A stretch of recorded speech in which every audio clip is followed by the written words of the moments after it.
beautiful specimen for the beginner is the egg of the great barn owl.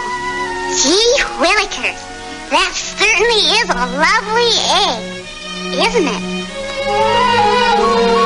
The barn owl lives in old houses, barns, church lofts. It is a harmless creature, feeding mainly on small rodents. What's a rodent? Probably some kind of a flower or something.